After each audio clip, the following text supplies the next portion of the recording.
bitch, I bust my wrist. I'm sorry for all that shit I did. If it ain't about money, I'm standing in the crib. Hey YouTube, what is going on, guys? Man, I did not think I would be making this type of video when I went home on vacation. On Christmas, there's so much that went down. My phone went absolutely berserk. The internet went absolutely berserk. And like I said, this is something that I kind of knew was coming for the last couple of weeks, but I didn't think it was going to sit here and happen on Christmas, man. So first of all, if you don't know who I am and you're clicking this video, I'm Faze Swag. I've been in Faze for 6 years. And as you guys saw on the internet throughout the entire thing, several members left on Christmas, and everyone has been asking me questions. First of all, if you ever been a fan of Faze, make sure y'all drop a like, man. You know, I've been watching Faze since I was literally since I started playing Call of Duty, and then I was recruited in 2020 by Faze Apex because I was good at Warzone and I was a Call of Duty content creator. And at that time, I was their first Call of Duty recruit in like 6 or 7 years, man. So it's been a crazy ride the last 6 years. Even in the last year and a half have been pretty great. You know, just seeing what the boys have built. Face Clan. The people that announced that they left last night were Lacey, Stable Ronaldo, Silky. Has been like streaming and shit. That's been going crazy on the internet. They've been going so dumb. Like they've been going crazy. Adapt, which I think is one that just like I think shocked the entire internet, because I think when Lacey and Ron and like Jason and Silky announced that they were leaving, people thought it was kind of a joke or like it was some sort of skit. But when Adapt had left, I think that's when literally everyone on my phone said, is this actually real? Is this actually happening? You know, and you know, Adapt's been in Faze for 14 years. So for him to leave the clan is, I mean, it's definitely serious. It's some serious shit. Some people may argue with me in the comment section below about this, but I think Adapt is probably the most, I would say, is the best Faze clan member of all time. I think Rug is also a top Faze clan member, but I think Rug is the type of person who kind of did his own thing. The way I look at Rug is I think Rug is like the USA team, and Adapt played for the Lakers and won like 6 chips. That's how I would like kind of put them there. Rug took the Faze name and put it in places in the world that people have. I ain't hating. It's a great name, but your voice doesn't quite match it. We have a fix. Voice mod gives you over 150 lag. People have never even heard of Faze or gaming or anything like that ever.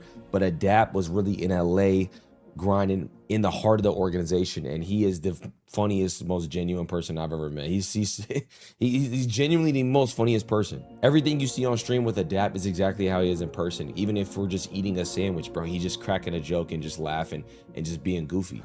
When you guys went to the Pig Cafe, it looked like Lacey family reunion. Oh. And over the last year and a half, things have been pretty great, especially within Faze. This is all from my perspective and through my scope, so I'm not really speaking for anybody who left or anything like that or what's going on. And a lot of you guys are asking if I'm leaving, which I will explain. First of all, I kind of want to paint the picture of what Faze actually looked like within the org, what like our roles were and different things like that. So as you guys know, we had the Faze house, which had people living in it such as Max, Silky, Jason, Ron, Lacey, and Adapt moved in a little bit later, but he was part of like that core streaming. This is not a good pause, bro. But damn, bro, let me say who I feel been going crazy, bro.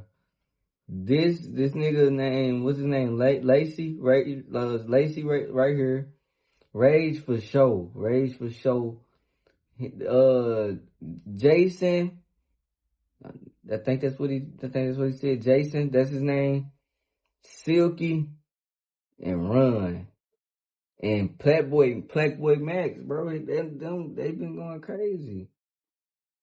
Group. And those 5 guys besides Adapt were all recently recruited in the last 2 years, and they kind of just all grew together. They grew all good communities, man. Their communities are massive, and they've done a great job carrying Faze and kind of bringing back Faze in general. And a lot of that credit I got to give to, man, I'll literally tell you the story I remember, bro. I remember Kason telling me about, first of all, about Max. I had never heard about PlaqueBoyMax, man. He showed me some of his clips and streams, because I mainly just game. I mainly play Call of Duty. I stay in my own lane, and I mainly just game. You know what I mean? I'm a gamer. I remember him telling me about PlaqueBoyMax. I remember Ron telling me about Jason the Ween. I remember Ron telling me about Lacey when Lacey was like, had pink hair. And I remember meeting all them and kind of seeing this overall the potential, you know, and they've grown over the last 2 years and really putting, I mean, they've won back-to-back orgs.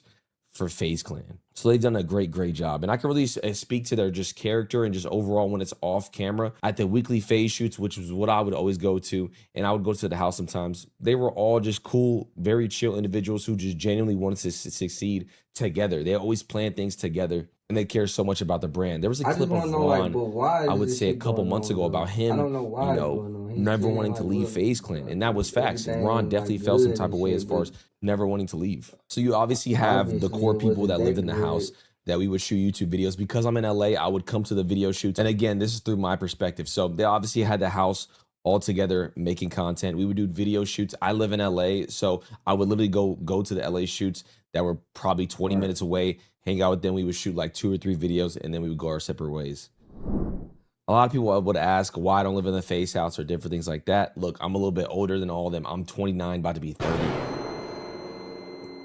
I've done the 3 or 4 Faze houses with my boys, you know what I mean? So I definitely wanted to just have my own space, and overall, you know, that's, you know, at some point you got to understand what's betterment for the team, and I understood that for real. And then you obviously have guys like Scope who is a true sniper, like for Call of Duty, Zuma, who's truly into the competitive scene, Jeff, who does his own variety content but still carries the Faze name, Rug, who does his own thing with his YouTube videos, his IRL YouTube videos, doesn't really stream, does his own thing for Faze. So that's kind of how the scope of the whole thing kind of worked. You have guys like Apex who worked on the back end for Faze, but at the core center of it all was the Faze house. And the boys who streamed every single day, like I said, I saw some clips, even from Ricky talking about how, they all have egos and different things like that. Look, at the end of the day, that is something I did not experience. They all were, I'm gonna tell you this right now, they all had a right to have an ego, and they just did not. Look, they showed up to the video shoots, whether they maybe liked it or not, they just showed up and they did it. They knew what was best for the group. They understood that, yo,